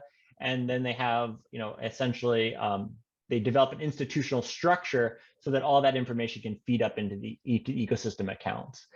So, where that data comes from will vary quite a lot depending on the ecosystem of interest and the capacities and the data collection within a given country. But ultimately, I think that the key point is that it inherently needs to be a multidisciplinary approach, because the idea is that we're integrating all these different components. And so, developing while countries are developing their ecosystem accounts, they're also developing strategies for collecting, sharing, and integrating those data across agencies and ministries. So I think that's really important.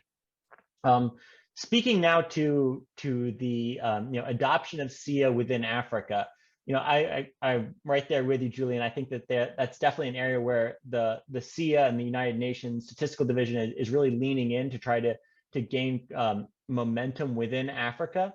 And there are some kind of early signs of this. One of them is the Natural Capital Accounting in Africa Coalition, which specifically looks at how to integrate natural capital accounting more in Africa. And recently, some work that was led by some colleagues of mine at Conservation International alongside the government of Liberia, presented at the Natural Capital Coalition of Africa in Africa on some of the work that Liberia is doing to develop coastal accounts. So they're looking at essentially their coastal ecosystems and starting to understand those values so they can use that for management. The United Nations is also doing a lot of reaching out through their capacity building within Africa as well. And I believe they've identified a few pilot countries that they'll be working with the idea to expand. So I would say that there is a foundation and there's some momentum within Africa to better incorporate natural capital accounting and ecosystem accounts. And that's only going to increase, I feel, in the next few years. And one reason for that, I think, is that, if you look at, for example, Europe, where they have quite developed accounts, Europe has pretty good ecosystem accounts, but ultimately the European economy is less connected to natural ecosystems in many ways.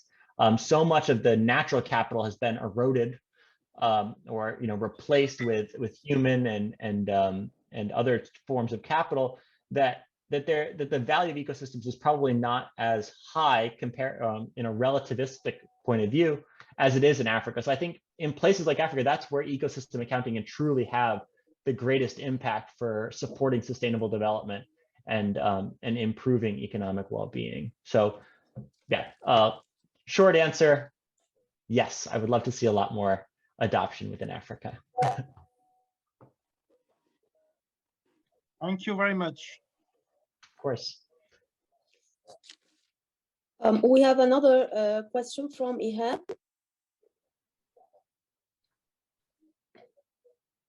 شكرا. نفس السؤال كنت سأله مستر جوليان، فأنا تمام كده الإجابة وصلت. Actually, it was the same question, but since it's already asked, so it's answered already. Thank you. Of course. He's just making sure if you could hear him, sir. Oh, yes, thank you. تمام شكرا.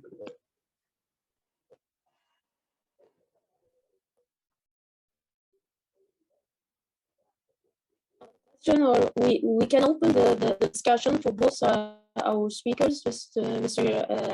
Kabaji and Mr. Wright. If you have any question for both speakers, sessions.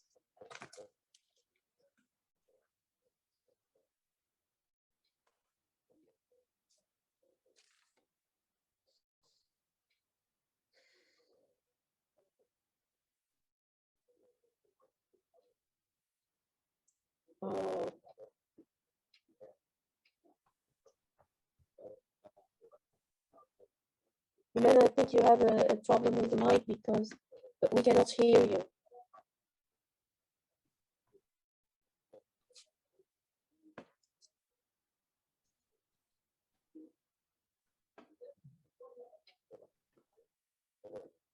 Iman, please go ahead.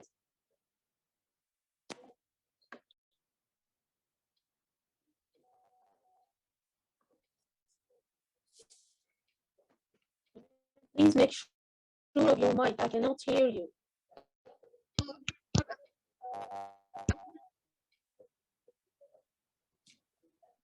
Yes, yes, go ahead. You can ask your question directly.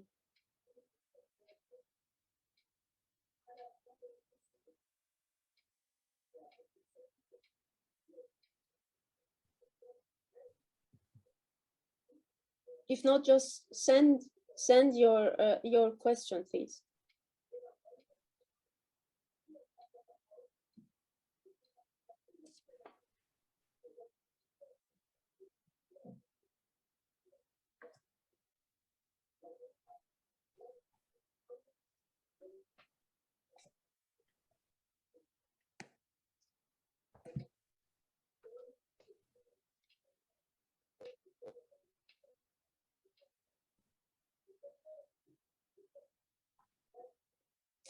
Okay, any other journalist wants to ask Mr. Wright or Mr. Kavaji any question?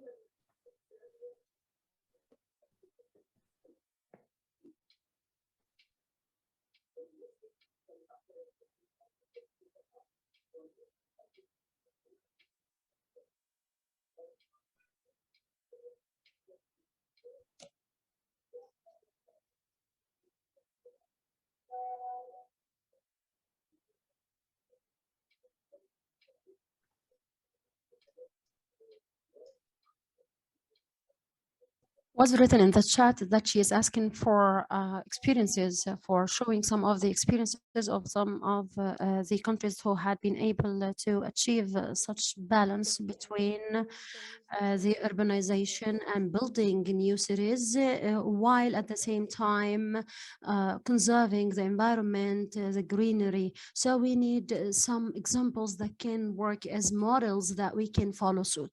Over. Great. Thank you for that question. I think yes, we have one. Sir, kindly tell her that we have already translated the question to you. Oh yes, the question has already been translated to me. Thank you.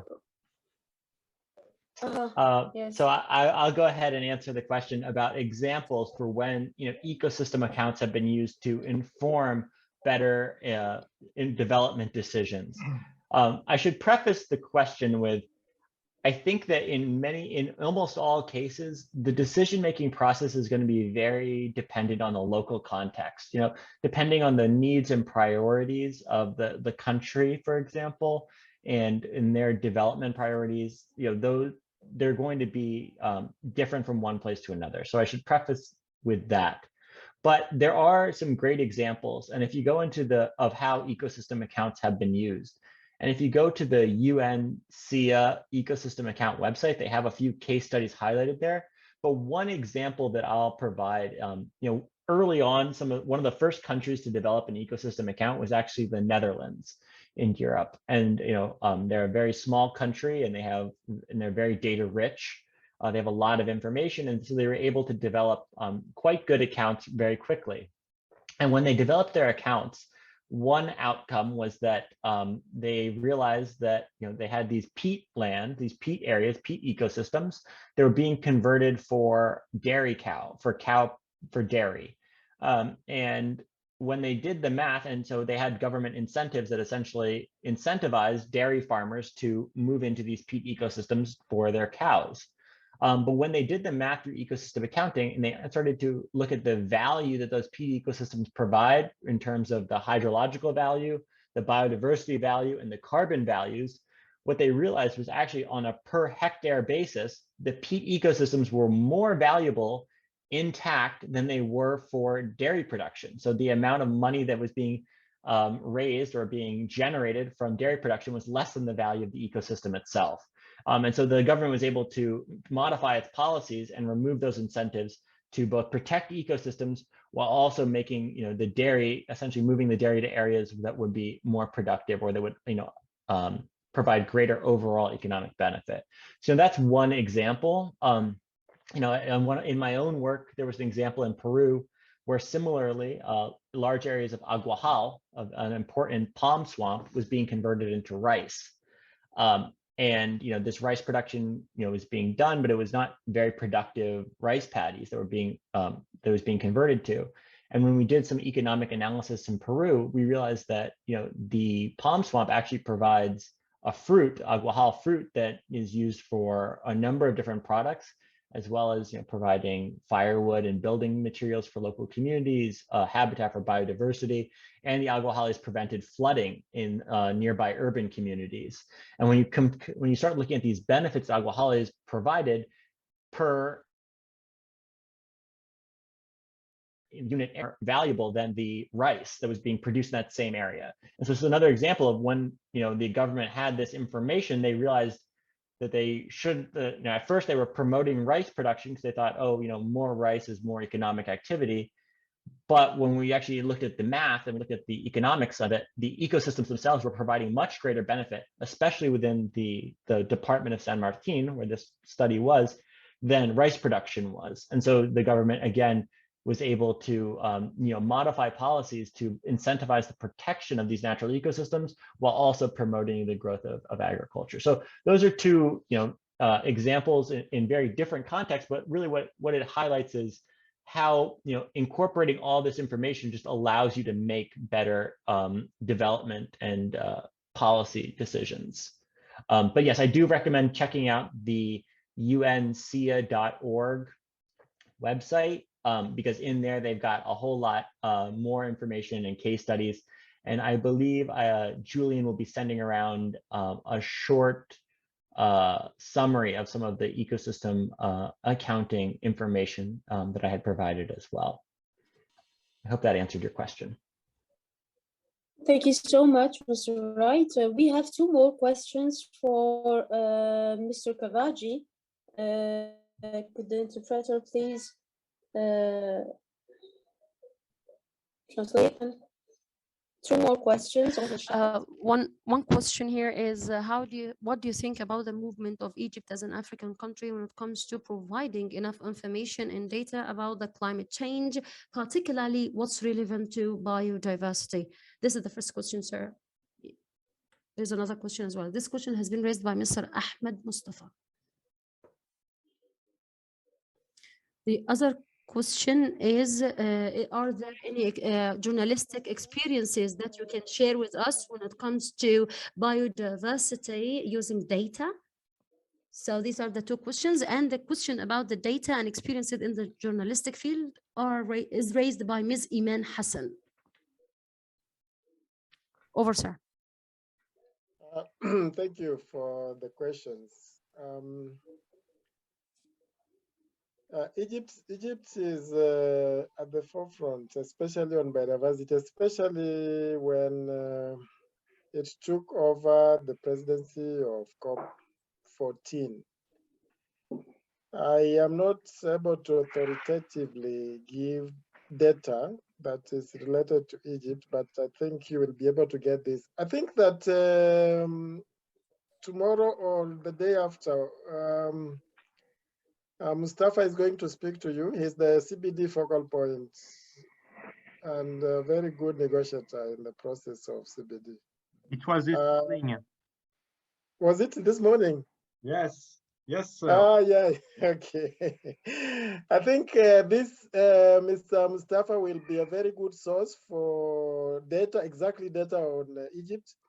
And I'm not sure if you will get access to the former CBD Secretary General, is also an Egyptian,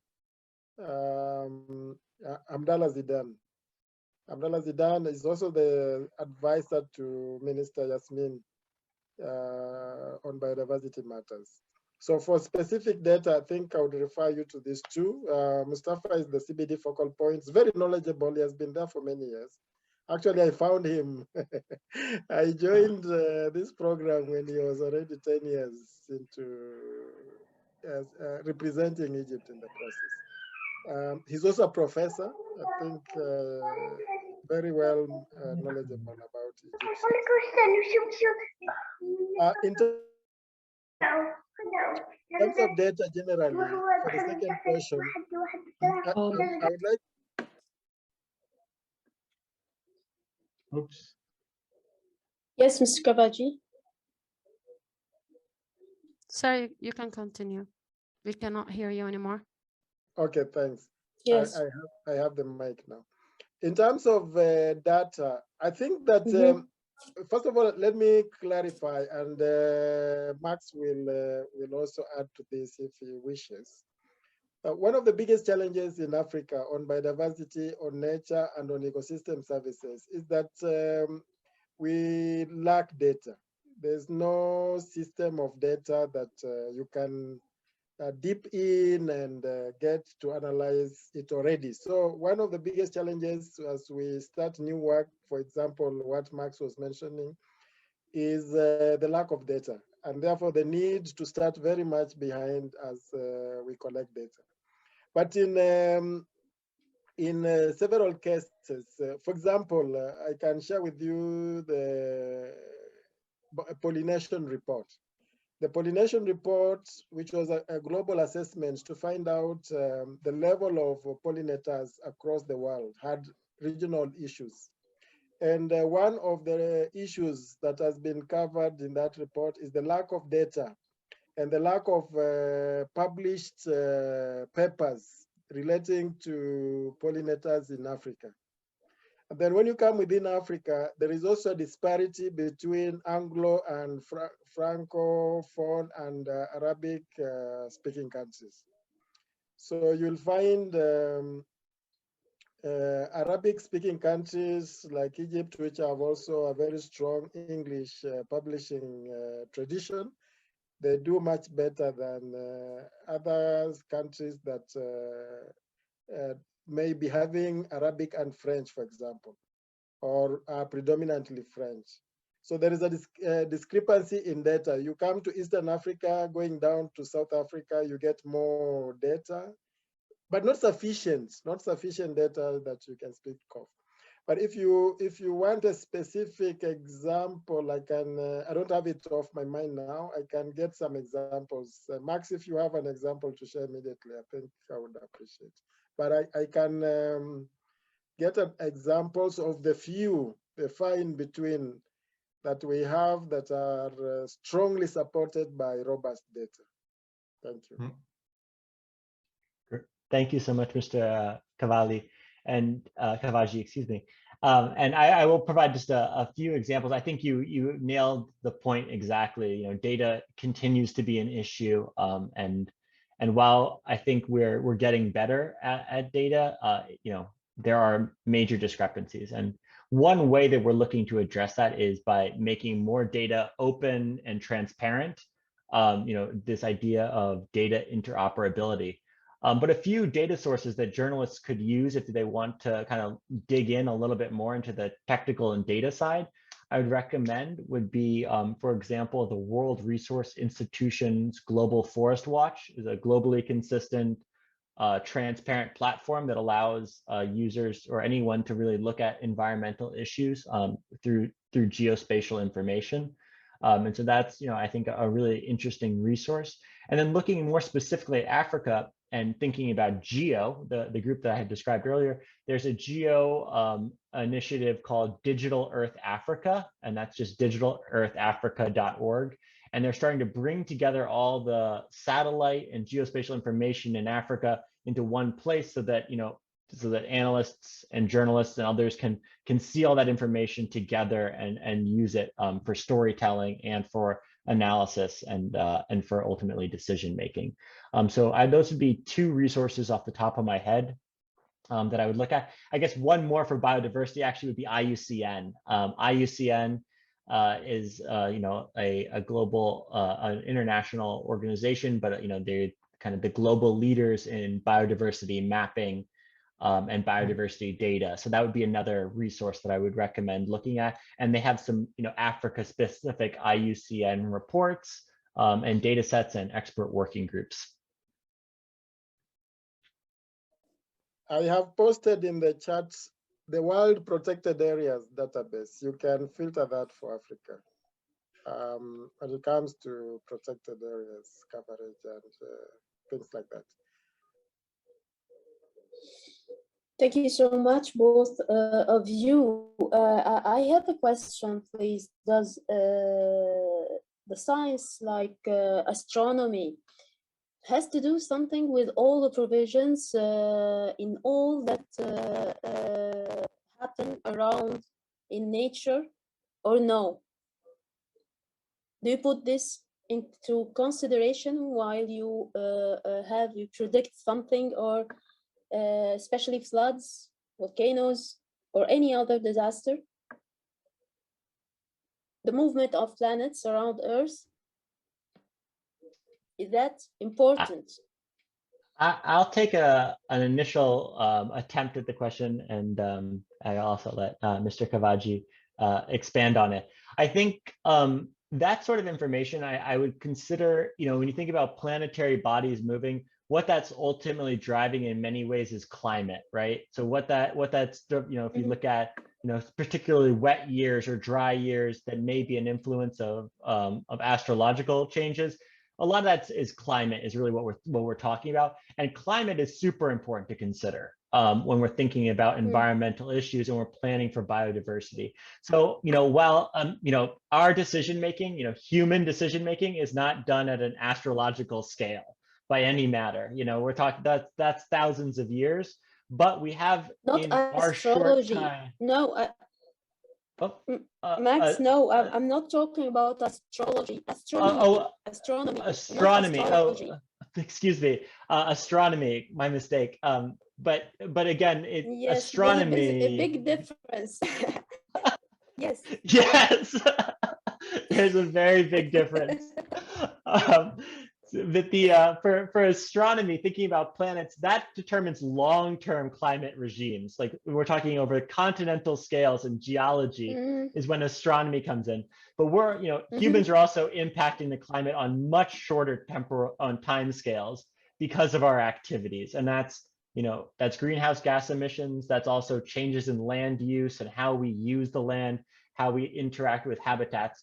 So I'd say that climate is definitely impacted by astronomy and is important for environmental, when we're thinking about the environment, and it has a huge impact on biodiversity. As climate changes, those species are going to need to move to adapt to that climate. But ultimately, when we're thinking about human timescales, often the anthropological influences are much more important as far as their impacts on climate and biodiversity. So yeah, I don't know if you have anything you'd like to add, Mr. Kavaji. Mr. Kavaji? Not really. I think from your description, the astronomy actually, insofar as climate change is concerned, and insofar as then you'd make the connection between climate change and nature and biodiversity as a consequence. but in predicting climate change and those kind of issues, then the astronomy would be linked to climate change studies. And as it's more of a very complex data heavy process that not every scientist ventures into it. So it's also a specialized area. Maybe going forward, we will Yes. have a better understanding as we go forward. And to follow up on that, there is some interesting work right now through an initiative called Spark that's looking specifically at how biodiversity will adapt or react to climate change. So it essentially looks at future climate predictions and overlays them with biodiversity models to understand how species will shift so that we can plan for protecting biodiversity in the future in the face of climate change. So that's a really important issue.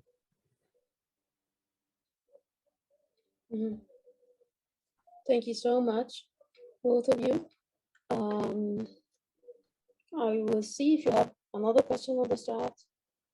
Yes, question. Yes, please, we have another one.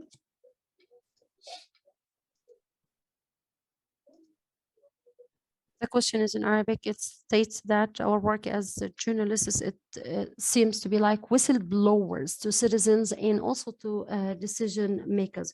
So in your opinion, what are the most important things that are relevant to biodiversity in North Africa that we need to talk about? And what are the things that are really highly risky for the region and we need to talk about as whistleblowers to the people and to the decision makers in the region when it comes to biodiversity, of course.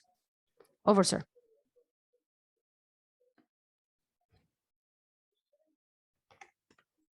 Thank you. This is it's quite a big challenge. Good luck. So, but when you talk about Egypt, for example, my professional linkage to the UN prevents me from certain remarks, but we would look at because Egypt is sharing the waters of the Mediterranean, and the sharing of the waters of the Mediterranean comes with the challenges related not only to Egypt but to the rest of the countries around the Mediterranean. There's the Barcelona Convention, which Egypt is a member of, and it brings together the countries to act together. So the issue of marine litter, the issue of plastics pollution is gaining momentum. In fact, if you follow now, marine litter and plastics pollution is there's a discussion to come up with a binding convention that would help to control and prevent the marine litter and plastic pollution. So look at that as one of the potential areas that you may want to dig deeper. Look within that context, but also broader to terrestrial. Look at invasive alien species. This is also a problem that is common, and you may want to look at the different species that are of challenge to Egypt and maybe even also with the neighboring countries. When it comes, for example, on issues related to illegal trade in wildlife, Egypt is not a major source. It's but from time to time it acts as a transit, especially for species that are coming from around Central Africa and Eastern Africa. But most of the time, these are from Central Africa going up to Egypt. But permit me not to say certain things that my affiliation would not allow me to say. Max, you may be adding a point or two. I'm actually much less familiar, Mr. Kavaji, on the issues in North Africa and the Middle East specifically. But thinking a little bit from a global perspective and somewhat regional, two big areas that I think are not getting enough attention. One is freshwater ecosystems. Freshwater ecosystems are some of the most endangered ecosystems in the world in many ways, and often not as well represented in international talks or in policy compared with terrestrial ecosystems. The reason freshwater ecosystems are so important are both from biodiversity, but also people need water. People need fresh water.